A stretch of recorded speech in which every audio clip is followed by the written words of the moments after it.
Dice Company contains fantasy violence, mature themes, and unapologetic bickering. No feelings were hurt in the making of it, but listener discretion is advised. Dice Company will always be free, but it's not free to make. Please consider supporting us on Patreon or Apple Podcasts and get access to our weekly roundtable show Extra Roll.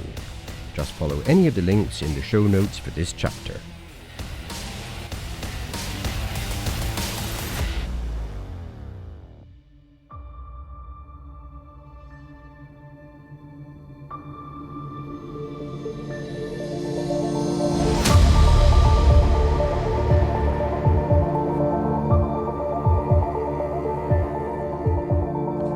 Deep beneath the stone in the darkened chamber at the heart of the dungeon, Thoren watches. He stands motionless, a figure wrought from the same mind that made Tick. So, they survived. He survived. Yes, Thoren. The creatures proved little resistance against them imbued with the power of the Hushed One. I always thought my brother too soft, too kind, too human. And yet, he endures. They approached the barracks. Good. Let them see the future. Let them see what could become of them. A display of what remains. What of the Furbolg rebels? They are of no concern. We have their kin. Round them up. Lock them down. But if they continue their movements, they will eventually reach us. Were it so easy. Perhaps I've been wrong about him. Prove me wrong, little one. Show me that spark Father gave you wasn't wasted. And perhaps I'll call you brother again. From beneath them, the ground rumbles as something massive moves.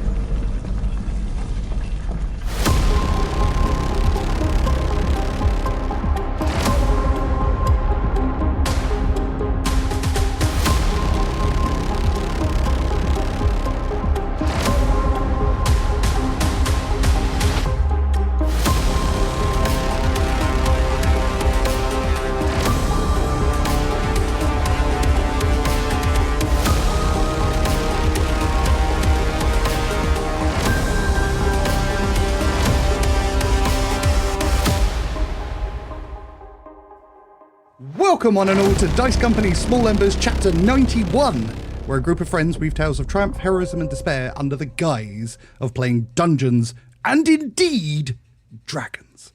My name is Tom and I'll be your DM for the continuing adventures of these overpowered adventurers. Overpowered adventurers, please introduce yourselves and tell us one fun fact about your characters.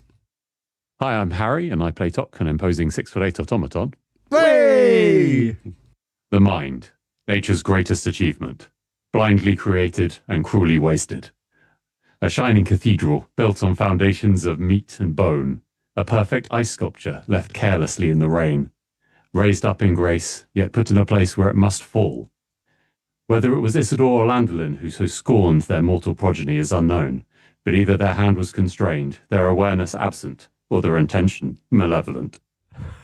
It's amazing. I have a new question. That's amazing. Where are you when you write these? Like on the bus? Or, is that a fun fact or a poem? I don't know. That is Tock's musing on the current situation. I mean, can you imagine like attending night school with Harry and leaning over and finding one of those in the margins? Holy shit. I mean, I presume you would have met Harry by that point, so would it be that surprising? No. With just a little stick drawing of Tock with a speech bubble. And a mayonnaise dispenser. Good luck following that, whoever's next. Oh, you bastard. Hi, I'm Alex, and I'm playing Seek Sorrow, and as we recently discovered, when Seek Sorrow was 6, he had a pet owl called Garlic Powder. Now, Garlic Powder was a ginger screech owl, but unfortunately, he got a brain disease called avian vacuolar myelinopathy, which destroyed his brain from within. God. And so he began to behave in an insane way.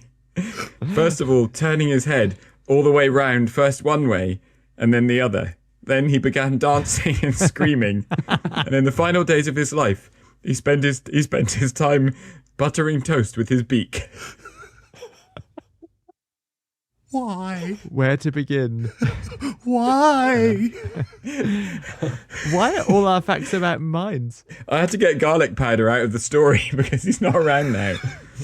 And I started Googling bird brain diseases. Well, you were worried that he would become a fan favourite, so you quickly wrote him out. Exactly. Everything I touch turns to fan favourites. Oh, God. It was so dark. Are you okay? I actually really enjoyed saying that. Are you okay?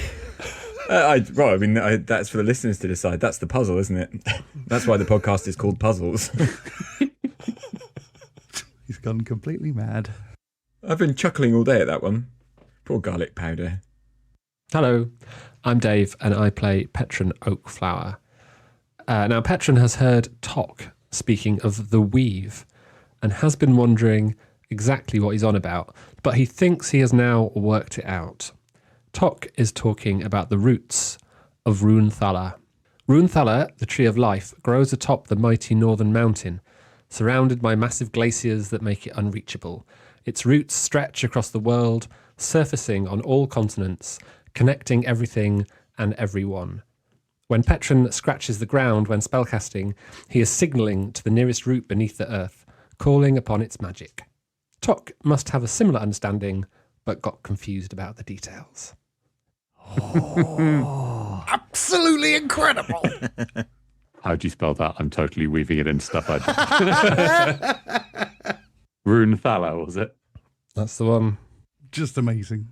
I mean, you would hate to have to follow those three facts. When you're like, you've got a poem, you've got the mad ramblings of an insane person, and you've got a genius piece of mythological lore. About owls. That last one was about owls. Hang on, who was doing the mad rambling again? The owl guy. Hey! And now our attention turns to the man himself. Hi, I'm Charlie, and I play Vander Finnick. A note on soup. A truly great soup isn't just something you eat, it's something others hear you eat. It's something you can brood into or slosh violently while making a point. True soup isn't a dish. Indeed, in the hands of a master, it's an atmosphere. You heard it here first, guys. Soup, a gas. I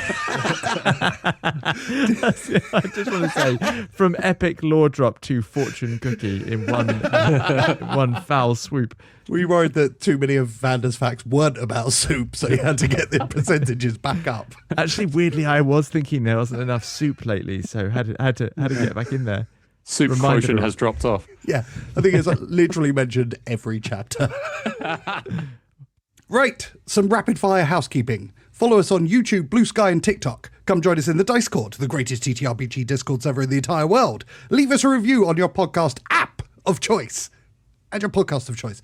And consider joining our Patreon, the best way to enjoy the madness we produce. Speaking of which, I will now pass over to Alex to explain why supporting us on the Patreon is worth your time.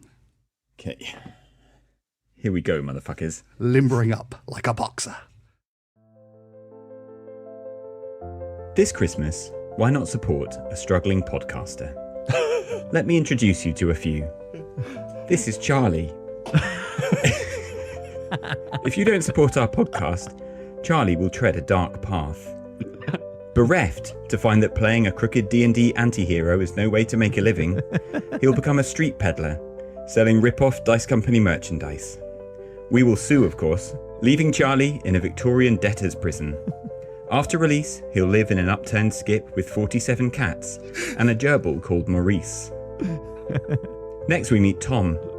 Tom used to be happy, until no one joined our Patreon. Now he's a ball of rage. He punched a clown at the circus. I fucking hate clowns. He punched a judge in a courtroom. He punched a flamingo at the zoo. For God's sake. Only the flamingo punched back. This is Harry. After the failure of Dice Company's Patreon, things seem fine in Harry's life. He becomes a hotshot corporate lawyer. He wears sharp suits. He raw dogs flights. He has his own podcast, Flying High with Harry King. That podcast has a Patreon, which is a huge success. That's it, guys. Please don't let this happen. Finally, there is Dave. Dave is doing all right, thank you very much. He's a well-adjusted human whose self-esteem isn't bound up in trivialities like having a chart-topping podcast. Or is he? Is there perhaps a tendril of greed behind that serene exterior? Might he too tread a dark path? Might he become the Bristol flamingo puncher? Might he start raw-dogging flights? Might he become what we have always threatened to become? Utterly unbearable. Here at Dice Company's Christmas Appeal, we sincerely hope the world never finds out. So, this festive season, dig deep and support the Dice Company Patreon. With your donation, we can make a real difference to the lives of struggling podcasters. Amazing. That was amazing. My first thought is, Harry, you're so fucked. I fear I might be. Oh, I've got a headache. I actually think that's also dead on balls accurate. I do fucking hate flamingos, the pink bitches. I'm not saying you should punch one, but I'm saying that it would be a really interesting experience. Which bit Just would don't you really know punch? how they'd behave. Yeah, The exactly. neck. The face is Obviously the neck. Obviously the neck. I was thinking, Neck is it punch. head or body? No. I think if you punch the body, then the legs and the head are just going to sort of like collapse in. Fold around up either like a side of deck you. chair. I don't want to Exactly. see Dom punch a flamingo, but I really don't want to see Dom punch a flamingo and think, I know that he thought before he punched where he was going to hit that flamingo. He's thought this through. It's actually- clearly a neck punch. First degree flamingo side, because there's an element of premeditation. He Googled, where do you punch a flamingo 45 minutes before the punch. Okay, if we want this to happen, we're going to have to crowdsource it. So who wants to start the Kickstarter? The kick puncher. Kick puncher. And please remember, in a flock of pigeons, be a flamingo. But beware of my left hook, you pink bastard. So let's set the page on the next chapter of Dice Company. Premeditated somehow. Written and everything.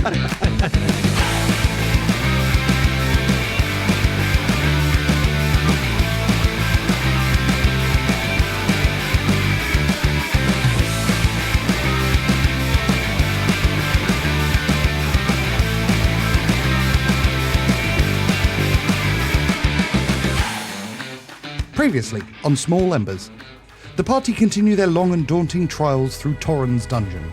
Equipped with unlimited spell slots and having just bested a group of ropers, they reunite after teleportation traps split them up, and they look forward to continue the long, inevitable march towards a showdown with Thoren, Tock's brother.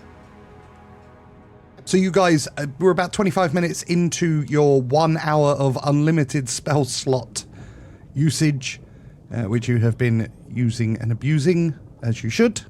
You're in a room. I'll get there. I'll catch up. And there is one exit from the room to the east. The door is currently closed. The Vanders begin to float towards the exit. To more suddenly appear from wherever they've been. Oh yeah, in case I think I've already done this. Yeah, I've cast more Vanders. I'm back to my 4 in total. Cool. How many... it's not a concentration spell, is it? And while you're there, check all the other spells you currently have going and how many of them are concentration. And if they're all concentration, get rid of all of them but one. That's right. DM drops the hammer. Rules lawyered. Mirror image does not look like it has. I'll go to one. Fly is, except when Tock does it. Boom! Outrage. Mic drop. I don't think false life is either. But good to check these things. I'm good. I'm good across the board. Cool. Vander floats towards the door to the east alone. And unspoiled by rules lawyering. Right, what does Tock cast? There must be a bunch of stuff I can do to... There's nothing I can quite do to to match Vanda's unbridled power of horrendous. Most of my stuff is concentration based. You could step onto that X again. Yeah, I can cast teleport at will. Random teleport. I see we're taking this dungeon call very seriously. How did it work out last time you took an area seriously? Or not that seriously? I don't know. Have we done that? Right, okay. We're going to walk around the teleportation trap carefully and request, Petron, may you scan this area for traps. Right, you are, Tock. So Petron's going to step forward and... Not too far forward.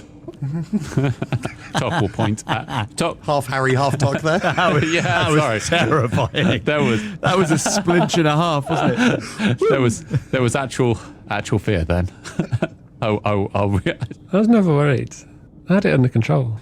The only trap you can identify in this room is there.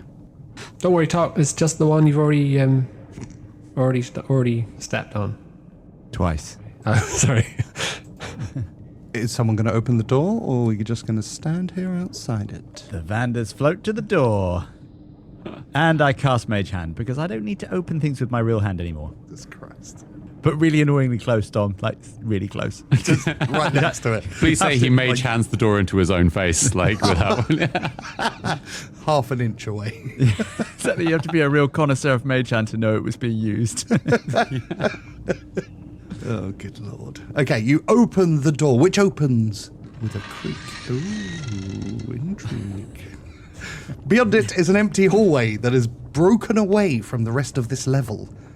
And you can feel the blast of heat coming from the lava bubbling beneath. If you wish to continue along this path, you will have to make your way across a small 10 feet gap. I cast Cone of Cold immediately. Ice bridge, Dom. Ice bridge this.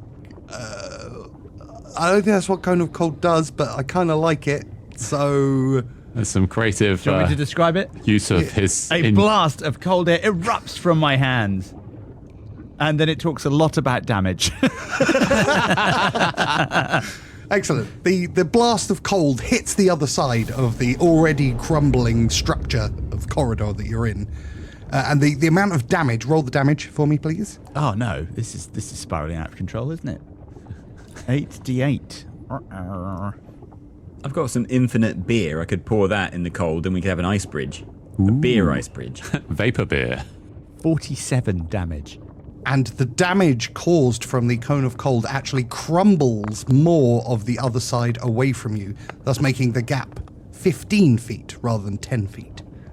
Why have you done that, Vanda? Impressive, Vanda. Petron, seek sorrow. Please enter the cloak. You see Tick entering the cloak carrying the slightly disgusting and slightly burnt remains of 3 ropers that are to be stored. These are to be stored, Father! That is correct. Petron doesn't look very happy about it, but he does tentatively get inside the cape. Okay, Tock's feet lift off the ground slightly as he again becomes an unrated airship. He will float beside Vanda as they cross over the lava. Out of interest, DM, how far could Seek Sorrow normally jump? Like, is there a normal distance a character can jump? I believe it's a number of feet equal to your strength score. Well, because Seek Sorrow is a remarkable athlete, when you make a running long jump, the distance you can cover increases by a number of feet equal to your strength modifier. Does that mean it's double my strength modifier? Well, it's your strength score, isn't it? Not your modifier. Strength score plus your modifier. So your strength is 18? 19? 6? I don't know how to tell you that. On your what? You know that character sheet you've got? On your character sheet, if you look Yeah. on the main page, there is Yeah. 6 characteristics, and they all have big numbers. Yeah, that's 4. No, big as in 18.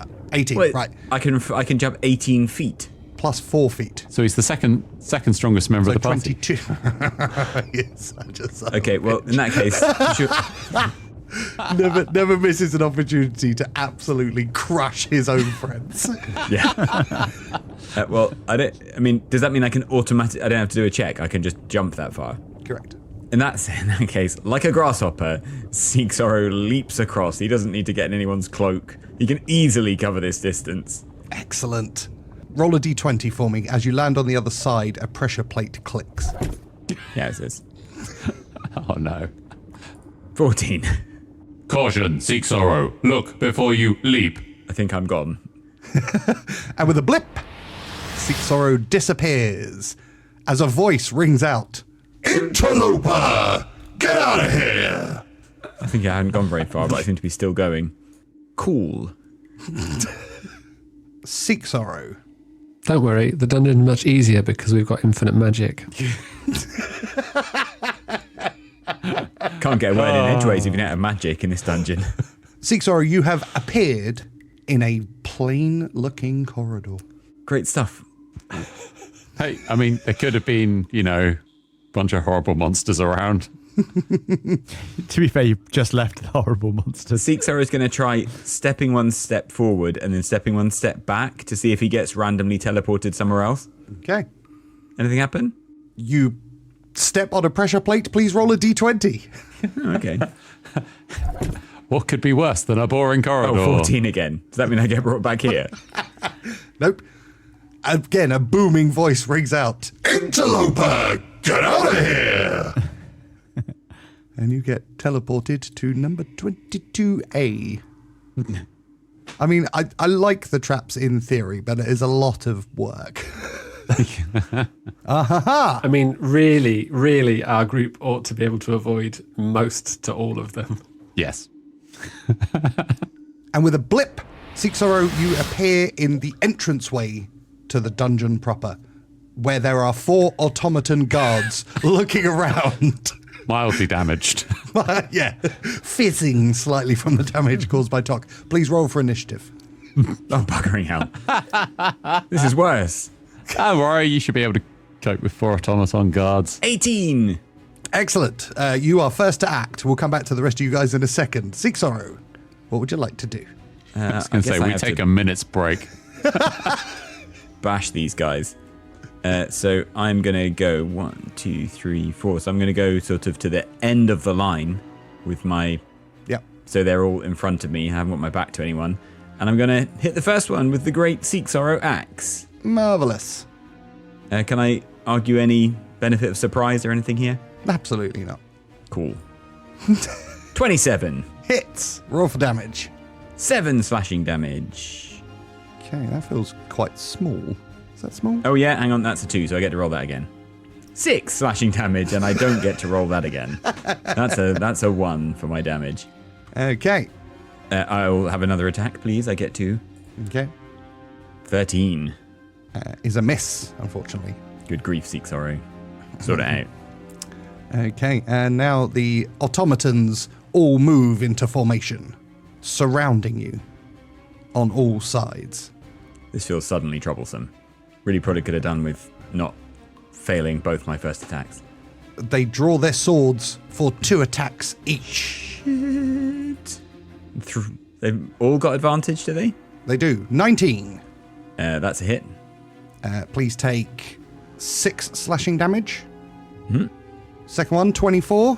Obviously a hit. Please take 7 slashing damage. Okay. Second automaton, 21. Obviously a hit. For 8 slashing damage. Good grief. Natural 20 for 25. Is a miss. So that's 6, 12, 18 slashing damage. Oh dear. I think this is about to go badly. 2 more automatons with 2 attacks still to go. Third automaton, 18. My AC is 18. Meets it, beats it. Oh, that hits. It does, so that's 4 slashing damage. Good lord. Another natural 20 Shit, they've hit every single time. This is unfortunate. for 16 slashing damage. That's a lot of slashing damage. Crits are bad. Yeah. The last one, 23 Fucking hell. for 6 slashing damage. And then the last attack was a 15, which is a miss. So that is a grand total of a lot of damage. I make that a grand total of 65 damage. Ouch. Excellent. As they draw their They mean business. They're slashing and hacking away at you, taking lumps out of you, stabbing you. Things suddenly look a little worrisome. Other chaps, we're going to cut to you at this point because it's the end of the round. What would you like to do? So can we float over obviously the lava? Can Tock investigate the, without stepping on the teleportation traps to see if he can understand a way of like either deactivating them or controlling the destination? You can certainly try. Yeah, I like that. Vander, I require assistance. Can I get some advantage there? Are you trying to get advantage from me? I'm imagining that Vander, with his ungodly power, is going to be quite useful in, and Petron as well. Actually, he was also. Yeah. I can give you advantage. Yeah. Okay. Petron clambers out of the cape, looking slightly appalled, but is happy to help out by giving advantage. The Vanders also float over quizzically, but they don't really appear to be quite in the room, as it were. Tock is also going to guide himself using his knowledge of interplanar portals. Very nice. You can give me an investigation check at advantage plus guidance if you would like. Oh, sorry, I was giving you guidance. I don't know what you thought I was doing. I thought you were adding advantage to the check, but either way. I don't know how to do that. There's enough of you working on this. Yeah. Advantage Okay. and guidance. Right. What happens if two people roll guidance? Can you get 2d4 out of it? I don't think it stacks. I mean, you don't think it stacks, but I'm going to check the rules. Oh, damn. It is. It doesn't actually say whether it does or not. Obviously, that's a DM thing. Oh, well, look at that. Isn't it funny how it comes back to the DM? Hey, I bet he's going to be nice to you now. Right, okay, let's roll this thing. Okay, that is a 29. Oh, good Lord. Okay. You are able to look at the trap and ascertain exactly how to change a trap to allow you to teleport wherever you wish. You find what looks like a microchip, I guess, like an actual almost motherboard, and it shows a rough outline of the dungeon itself and the various locations and where the traps are marked. Then Tock will mark them on the map that we have. But presumably we don't know where Seeksoro is. I don't think we would, no. Don't worry, Seeksoro's got this.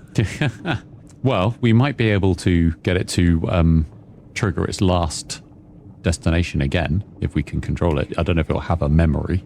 It's unfortunate that I instantly left that location. Sorry, Yeah. I'll shut up. but we don't know that. Where would you like to go? Are you about to step on a pressure plate to teleport yourself to one of the locations? Well, it only makes sense to go to the last location it went to. Okay. Tock will relay this plan to the group before blindly charging in and making decisions unilaterally, because that's just him. Yeah, so Petron, Vander, I believe I have achieved control of the destination of the teleportation trap, or teletrap. Vander floats over, and now, as I understand it, I broke away bits of the rock face, didn't I? You did. I'm going to cast Animate Objects, and I want bits of the rock face to form into a crude throne-like floating chair. Ooh. That's concentration, isn't it? So you're going to literally float yourself on a chair rather than fly. Amazing. Vander's hands move in a complicated gesture, and pieces of rock previously blown away in the cone of ice reform into a crude but intimidating throne-like chair which floats inches from the ground. Vander, or more precisely, King, Emperor Vander, and his entourage of Vanders regard Tock. The central one finally says, "Proceed." Vander, do you wish for a cushion? You see Tick's hand come out of the cloak, carrying what looks like quite a nice cushion that's been stolen from the Sterling. There's something quite scary in the ominous lights of blue that are Vander's eyes. It looks almost as if he may have forgotten what cushions are, but he does accept it. Okay, once we're all ready, Tock will trigger the trap to take them all to its whichever destination Seeksoro went to. And once again, you hear the booming voice say, Interloper, get out of here! as you are whisked off. You find yourself in a plain-looking corridor.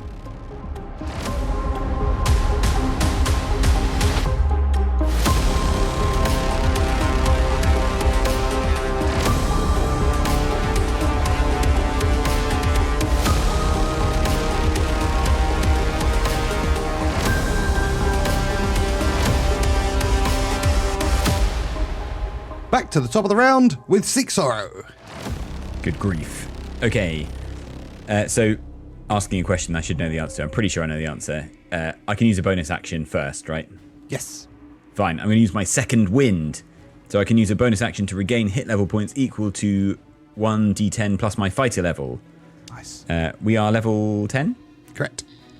So 10. Oh, Nice. yes. So 20 hit points back, yes? Yes, indeed.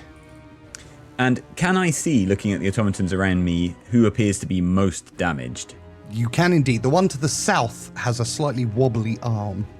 Okay. Zeexar is going to try and hit that arm with a big axe. Love it. Oh, 12. It's a miss. Oh, I really needed that one to land. He's going to try again. 28. Whoa. Oh, and hold, please. I have improved crit, don't I? You do. That's 17. So that's a natural 12 on the damage. Way. So 24 plus your modifier, which is 4 plus 1. So 30? 30 damage. Have that damaged automaton. Seek Sorrow, please tell us the story. So, Seek Sorrow swings a wild baseball swing at the automaton that just collapses into Grandad's toolbox when it falls off the top shelf. Nice. Unfortunately, I don't have anything else that I can do right now. Okay, so the 3 remaining automatons draw their weapons. Do they Already. all have advantage still? Only 2 have advantage. One of them. We'll do the one who doesn't have advantage first. Okay. 20 with the first attack. Who needs Are they all rolling amazingly well? What are they rolling here? They are rolling amazingly well. 15. Yeah. They only have a +5 to hit. God, they haven't missed once, right? Well, once. That is 4 slashing damage from his first attack. Roger that. And the second attack is a miss. Yes. And then we switch to advantage for the remaining 2. 7 is a miss with the first Nice. attack. 16 Is a miss. with the second attack. And the final automaton, 21 Is a hit. for 7 slashing damage. And the final attack is a 15. Miss. And that is the end of their turn. In an uncharacteristically angry gesture, Seek Sorrow bares his bloody teeth at the automatons and grips the axe. Oh, yeah! Sorry, I love it! Back to the others. You guys are in a plain-looking corridor. Well, where's Seek Sorrow? I thought he was going to be here. I believe I may have made an error in my calculations. Vander, can you locate Seek Sorrow using your ring? I bring death. Answer the question, Vander. Stop messing about. Can you bring information? Vander kind of shakes his head for a second and then touches the ring. You feel the rush of power that's normally associated with the ring. And it becomes obvious to you as you press onto the motherboard of the trap, and with a blip, you all disappear and reappear next to Seek Sorrow. Or in the same room as Seek Sorrow. Bloop. You guys can all attack. I'm happy to go first. Try to leave Seek Sorrow, alive. Fireball! Vander casts Thunderstep. Doesn't that explode us? So Vander moves to Seek Sorrow's side, and then a hand reaches out, taking hold of Seek Sorrow, and then there is a flash of lightning and thunder, and Vander and Seek Sorrow then appear back among the group, and obviously damage is done to the automatons unless they can pass their fail saves. Excellent. What are they rolling? So it's a Constitution saving throw. Okay. 7, 16, and an 8. That is 3 fails on Constitution, which is unbelievable. Is there... Well, anyway. Doesn't matter what it is. 19 damage apiece. Ouch. Has he killed them all? Vander, please tell me all the stories. So Vander's chair ponderously floats over to Seek Sorrow, and a royal hand glistening with a gaudish ring extends towards Seek Sorrow and takes him lightly by the arm. Then suddenly the chair, Vander, and Seek Sorrow all disappear in a blinding flash and a crash of thunder as an explosion emanates from the spot they were but seconds ago. The explosion obliterates the remaining automatons, scattering their component parts across the room. Springs, cogs, and useless componentry just scuds along the floor in all directions. As the group turn, Vander is there behind them, floating again in his chair, contemplating them with burning blue eyes. Absolutely insane. Tock is going to check if there are any usable parts that have been left over by the automatons being, shattered. At least they've been disassembled for him. Looting. My God, you're actually looting. It's a proper dungeon crawl. I mean, their stuff, but also their physical forms. Oh, God, why? So weird. Christ.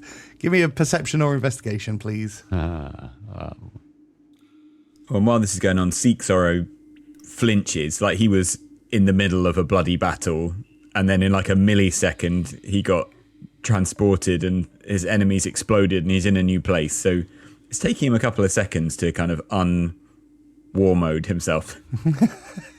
Love it. 15 for Tock with Tick's assistance. Oh. So a rare bad roll. Indeed.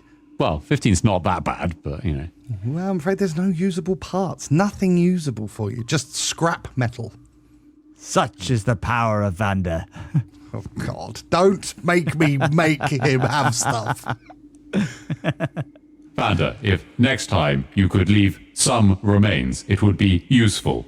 If you must destroy a rival Tock, you must do so completely, so no one remembers their name. Is this more of fucking the prince? I mean, it definitely sounds like it. Yeah. More wisdom from 1409. Or no, is it 1500s? I don't know. It's definitely Machiavelli. I really thought it would be a different book to quote this time, like the rabbit who wants to go to sleep or something. Petron, could you heal Seek Sorrow? No, I want to talk about the rabbit, the duck, and the biscuit tin now. So Petron, seeing that Seek Sorrow is bloodied, casts Cure Wounds on him for 22 hit points. Very nice. Like it. Thank you very much. Can I do some hit dice? Yep. Actually, Tock can also do some healing, so you don't have to spend quite as... I mean, Petron would probably just carry on doing it. I can just do it in the next round. Yeah, it doesn't... Okay. Yeah, but Tock can use some really horrible, disgusting, sort of gelatinous, topical sort of healing potions that would be awful to actually have happen to you, so we might as well do that too. I think you can see in Seek Sorrow's eyes that he prefers the Petron way. Tock lacks that capability. Prepare to be healed for 24 damage in the most disgusting way. Tock absolutely chooses not to have that capability. Tock could have that capability if he wanted it. You'll note that the sort of slightly sticky and slimy topical healing potion smells very strongly of dog saliva. I mean, leaving aside whether Seek Sorrow knows what dog saliva smells like. He does. Okay.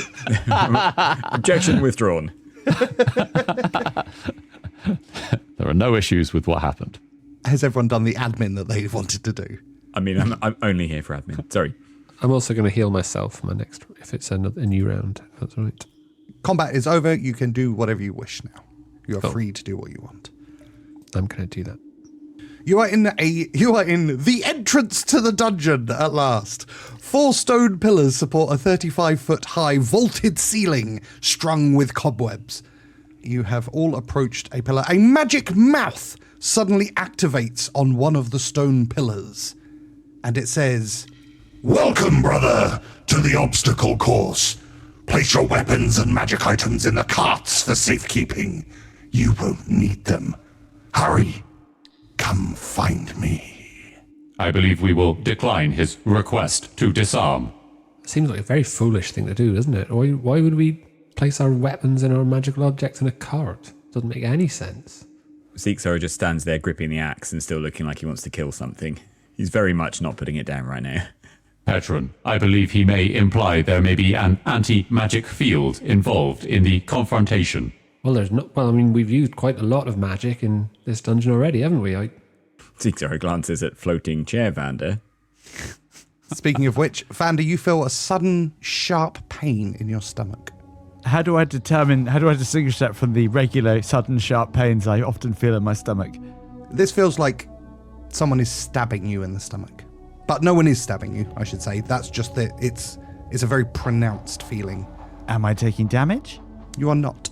Vander's blue, burning eyes look downwards at his stomach, and again he considers. Can I do an Arcana check? I want to work out what's going on. I think it's magical. Yeah, go for it. While you're doing that check, I'll tell the rest of you, the room that you're in has 2 minecarts made of corroded iron, which stand near a tunnel exit on the east wall. There are exits to the north and south, both of which are flanked with statues of Thoren, the automaton shadow vanguard. Watch out with those statues. I teleported into a spot earlier and there was a statue that attacked me. 18 for my Arcana check. This is a pain unlike any that you have experienced in recent months. This is a pain that has been inflicted upon you by a deity. There is a god who is currently hurting you. A god moves against us, announces Vander to the group. Incorrect, Vander. Thoren is an automaton, a mortal being, albeit of great power. I have done a great wrong to the Hushed One. I wonder if this is his work. The magic mouth was specific, Vander. The Hushed One moves in mysterious ways, Tock. I'm going to consult the map. I'm going to look for places that we could go to that would have a real significance. And I don't know if you guys look at the north of the map, I can see statues in rooms by themselves. Yeah, so I think one of them, the one up right at the top in the middle here, may be where Petron went. I think so. Where the statue attacked you. Or possibly this one. I don't know, it's one of those two, isn't it? In terms of places of significance, certainly this one here that is right in the middle. So I don't think we can necessarily take the stuff that's in the rooms entirely for granted. Where do we think we need to go, ultimately? I very much suspect that the main confrontation will be off this map. It'll be out one of the exits. Now, I imagine it'll be out one of these 2 exits up here because this area looks like a natural cave rather than the lava is very much contained in the map. Everything else is tunnels, and for some reason, playing a lot of computer games makes me feel that you kind of go from the man-made or the civilized area into the more natural cave system before you meet the... So you think, broadly speaking, we need to go top right? I mean, yes, but at the same time, that is just me wildly conjecturing out of nothing, so... Why don't we go for, it's kind of top right-ish, and then puts us in a place where we could go north from there? Yeah, I mean, that's not actually too far away from where we were before. And then go north into the old caves and see what we get? I think that's as good a suggestion as any. The only other big room is obviously the large kind of star-shaped room here. Yeah, we can above move the north lava. into that and then into the caves and then from there. I mean, do we have any concern about doing a thing where we skip the whole dungeon again and miss out on anything interesting? I feel like we've been quite a few places here, unless there's something else, any spot that people think, oh, I really want to check that out. Well, we've covered a lot of the south around the lava. There are, so what I saw, I saw Mind Flayer statues in one bit. I don't think that's necessarily got anything. It's kind of like that sounds like just monster. Bit. And then, don't know what's here. Looks like maybe beds or mummies, sarcophagi. Don was pretty clear we couldn't short circuit this dungeon anyway, so I think it's fine. So, Chuck, what's Vander's ring, the benediction, actually do? Because I don't think we know what the capability is, other than it can kind of do psychic-y stuff. It can do psychic stuff. It does wisdom is the big thing it gives me. It gives me an extra one for wisdom. Does it? I mean, it seems to be able to let you detect where people are, like Professor. Because can you try and I want to say scry locations, because I don't know exactly how. That seems quite powerful thinking about it as a level 5 spell. Dom, how far can my ring help me detect where we should be going in the dungeon by maybe detecting? Ooh, interesting. Because it can detect, mines, can't it? So. Yeah, give me an Arcana check. No, that's not right. It would be wisdom based. But you can do a wisdom-based arcana check. There's no, remember, you don't have to do skills attached to the typical attribute. You can mix and match. I like it. Give me a wisdom-based arcana. So roll... Tock will try and give him advantage by providing an automaton mind as an example. Ooh. One that is probably quite similar to the one that he's searching for. Love it. I have got a 13. Yeah, I mean, Tock helped. He tried. He did try.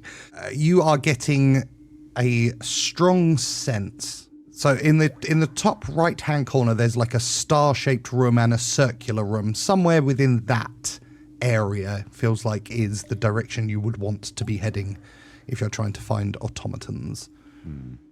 Because that room looks quite interesting in itself, doesn't it? Vander strokes the ring and closes his eye for a period of time. And then the blue orbs open. We must go northeast. Vander floats over to the teletraps and is going to assist Tock in suggesting a designation for the trap in the northeast. Okay, Tock will follow his instructions.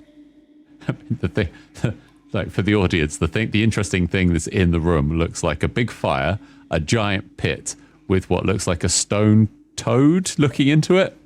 Yep. With a long tail. With a long tail, yeah, some kind of terror newt. Juvenile tadpole toad. Before you got your house hazmat, that's exactly how I expected it to have been decorated. An open roaring fire, a giant hole guarded by a stone toad. Just for the listeners, is that not how Harry's house is decorated? You wouldn't believe how expensive those giant-tailed toads are. I guess that's why you've used only one in your decor. Following Vander's instructions, you select your location, and with a blip, you appear exactly where he marked. You hear the voice once more. Interlopers, get out of here! And you appear in a small room. In the room, there is a brazier, 5 foot tall, 7 foot diameter stone brazier, which dominates the northwestern part of the room. There are 6 embers gathered, which seem to swirl around the brazier like fireflies. There is also a statue, 3 foot tall, 5 foot long, representing a giant toad, which is sat beside a 10 foot square, 50 foot deep open pit in the southeastern part of the room.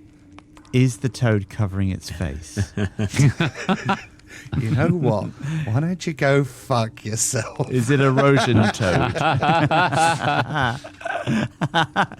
I accept. The giant toad statue merges seamlessly with the floor on which it sits. Toadja and the Roadja. I hate you all. Okay, that's fair enough. Caution! Please refrain from falling down the 50-foot pit. Tock's being helpful. What would you like to do?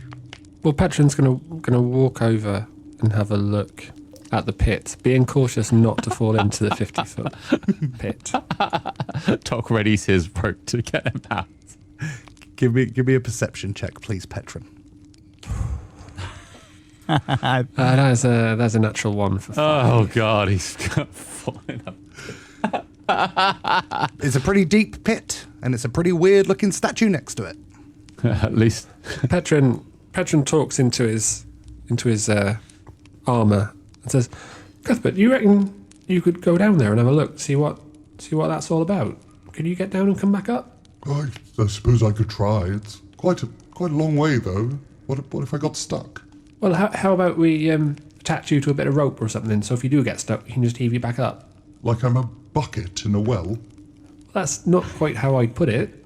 No, if you've got a better idea, I'm happy to hear it, Cuthbert. It was just a thought. Query, Vander. Can chameleons adhere to solid surfaces? Bellerophon, says Vander, and you hear the sound of frantic suckers as Bellerophon skitters across the floor and just throws himself into the hole. Tock whispers quietly to Petron and says, "Now Cuthbert is sentient. He is less dispensable than the lizard." He says it quietly, so Vander can't hear. It echoes around the room. It's the last thing that Bellerophon hears as he purls towards his almost certain death at the bottom. The throne of rocks rotates towards Tock. And 4 pairs of burning blue eyes stare at you. But of course, Vander is looking through Bellerophon's eyes right now. And what does Bellerophon see? The floor coming up to meet him very fast. Bellerophon at the bottom finds a collection of loot. Scrawled on the wall, actually, is the word loot, written in what looks like a kind of dwarvish script. And there is a number of magical items down there. There is a ring of protection, +2. There is magical armor. There are 2 sets of armor. Vander, with your high wisdom score, even through Bellerophon's eyes, you can identify the first is the armor of gleaming, which is a heavy plate armor, which never gets dirty. And there is a set of smouldering armor, which has wisps of harmless, odorless smoke rising from it. Also plate, I imagine? Also full plate. Princely gifts. Says Vander, looking into the distance, but through Bellerophon's eyes. How deep is this? 50 feet. Seeksoro drops a rope down. Tie on some stuff, Bellerophon. Can Bellerophon hook the rope somehow onto any of this cool stuff? I am happy to order that to see what the DM does. Vander issues the relevant orders. Bellerophon sees the rope coming down, uses his tongue in an attempt to try and grapple the rope, which he manages to pull into his maw. He then very slowly pads around and through the armor with the rope, going round and round in a circle, and then stopping. He looks at his handiwork. Okay, haul away. Seeksoro's pulling it up. And you pull up the rope as it just unwraps from the armor and rises back up to where you were. I believe Bellerophon has yet to achieve sentience and sapience. As Seeksoro coils out the rope, he goes, "Stupid lizard." He is a fighter. Says Vander. He's not a Boy Scout, is he? No. Tock will just fly down, pick up the armor, put it in the cloak, and fly back up. Very nice. Nice and easy. That's how you do that.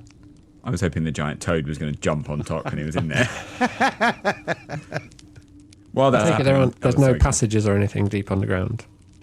No passages. Yeah. Nothing that you can see down there. Just Tock's perception is probably less than Bellerophon's, to be fair. So Tock will, taking the cue from everyone, pass the ring of protection to Seeksoro, unless anybody has any objections. I think he's the only one who has the attunement slots left, isn't he? Maybe Petron? I haven't been keeping track of everyone's attunement slots.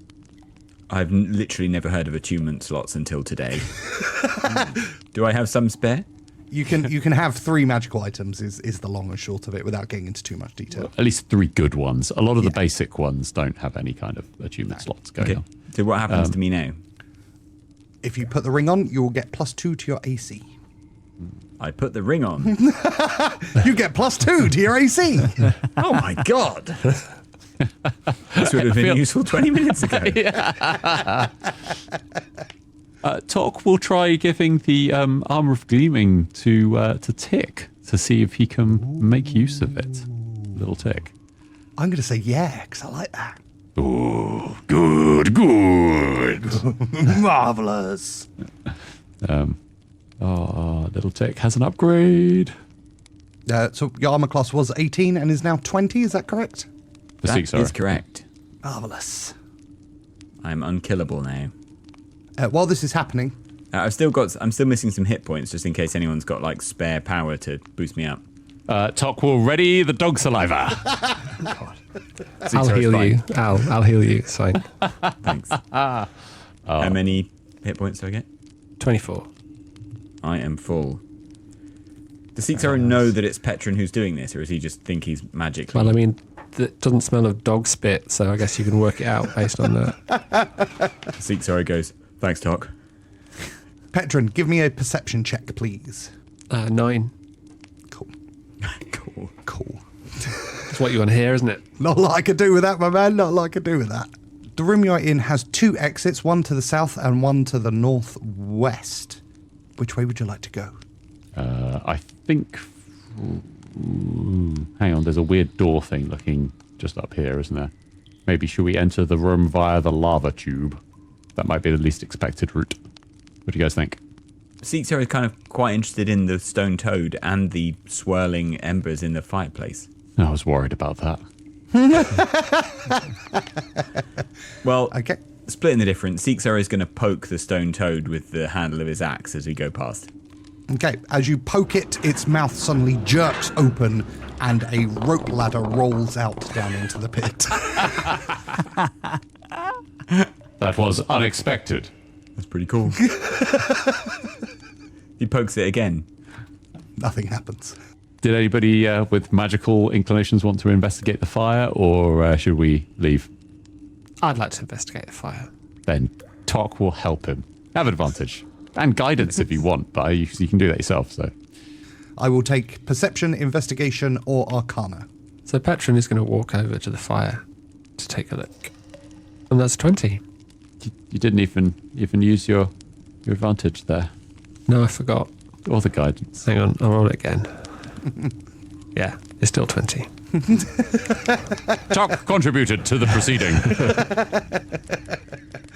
You find yourself drawn towards the floating embers circling around like fireflies at the top of the brazier.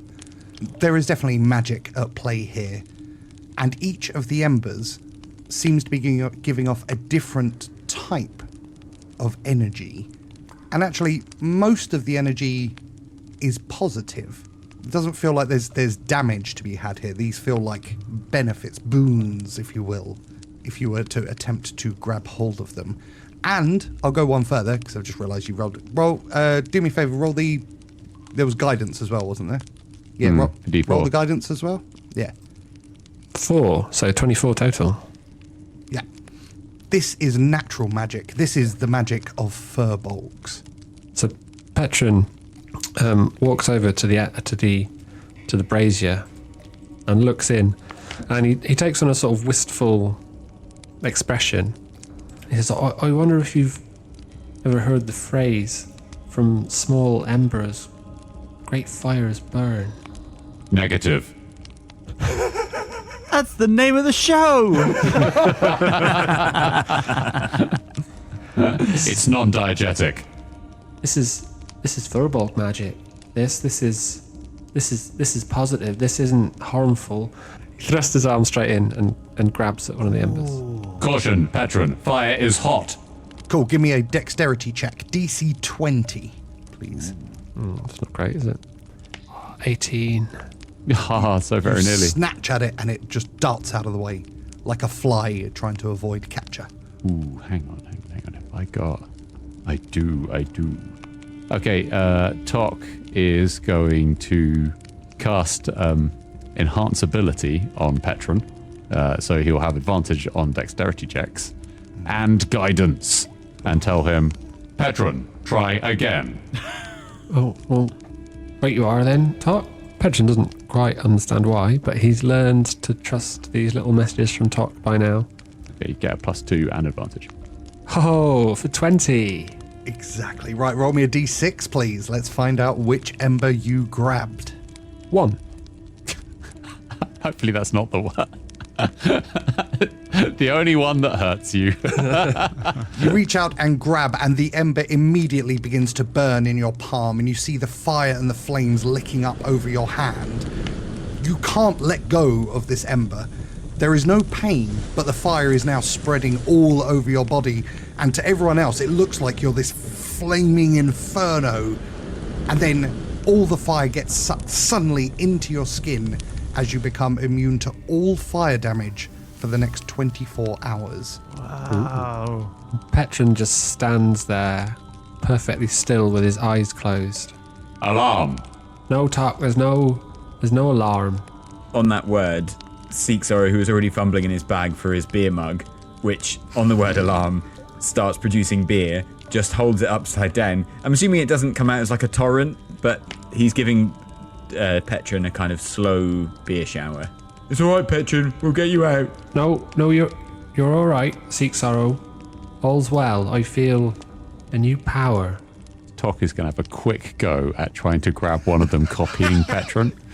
Go on then. I mean, he's going to try and do it slightly surreptitiously, like behind Any of the Petron's others back. who want to give it a go before you go out, give me a dexterity check. DC 20. Okay, so while If that's... the others are watching, it's obvious that Tock's trying to do this like without anybody seeing. Just not very well. There is nothing to see here! Father is doing nothing! So he will also give himself advantage and guidance. Okay. Right, so did you say it was just a straight dex check? Straight dex. Oh, no. So Tock gets a... I'm going to roll guidance just before, so it's less embarrassing. A 12. The rest of you, having heard little Tick shouting that there's nothing to see, you all see Tock just desperately grasping at an ember as it just floats around his hand. So Seek Sorrow slowly rights the beer tankard, so it's now the right way up.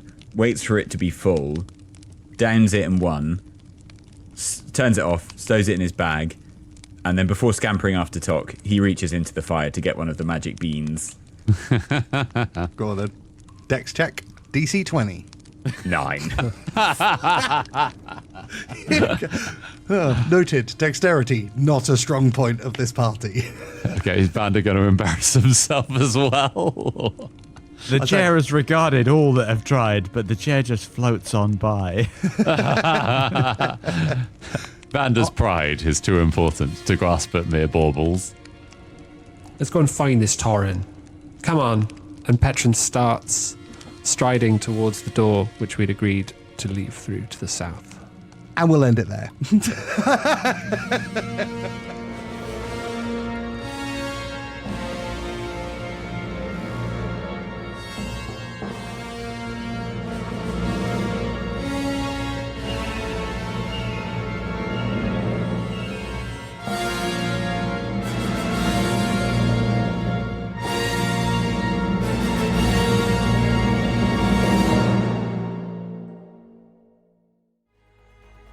You've been listening to Dice Company's Small Embers, starring Dave Windust as Petron Oakflower, Charlie Blackadder as Vander Finnick, Alex Morrison as Seek Sorrow, and Harry King as Tock, with Tom Patrick as your Dungeon Master.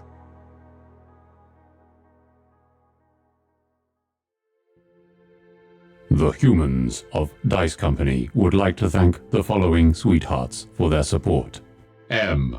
Corey Mack, Dave Patterson, Boy Genius, Sepulchre, Stennett, Marky B, Jenny the War Camel, Stephen Sikora, Nori Gosler, Mickey Arnold, Happy Daddy Scotty, Tika Rabbi Camel, Team Stay Toxic, Path Pursuit, Paris Pakar, Julia Zeno, Shovels, Queenie, and an extra special thanks to our Council of Rojan, the Red Right Hand, Shelby Cat, purveyor of exceptional dice, S.J. Phionics, Zeus Legion, Richard Ungermas, Mama Strange, Axel Runholm, and Chris from North London.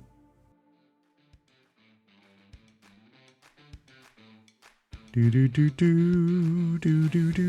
the wrong map. Excellent. But we are on it, and there are... Let's just move on from that. Can see here. No, that's not the right one either. I don't even know where it's gone now. That was the thing with Gearhead stomped a... Oh shit, no, not that one. There we go. I feel like we just got to peek into something we shouldn't have. I'm literally the shittest DM in the world. That's going to the top of the episode. Discover that Dom's made a map of his own bedroom in roll 20. Why is Gearhead in it? Hang on, let me just find the description.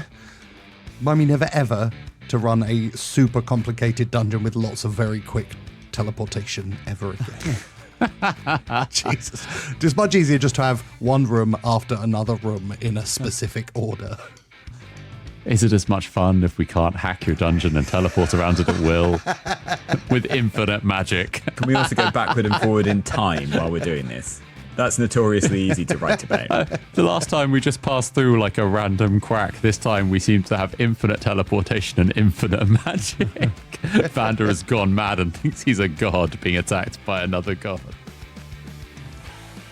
Good. Does anyone have anything they would like to get off their chest before we begin? Yes. Go! Bought a new sword. It's really cool. That's not the thing I was asking, but good for you. I'm happy about it. Okay. I'm happy to share your happiness. I want to live in a world where things I need to get off my chest are just things I'm happy about. I mean, to be fair, if the thing you need to get off your chest is a sword, that is a straight up medical emergency. Yeah. That is true. Leaving Charlie in a Victorian debtor's prison. Damn it. Re-record that line! I think I delivered that in very different tones all the way through because I lost my thread a couple of times and I forgot how to speak.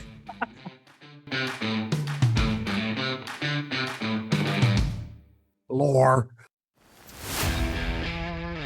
Thanks for listening. Please consider supporting Dice Company on Patreon, where for the price of a cup of coffee, you get access to a whole other show, Extra Roll, as well as an ad-free listening experience.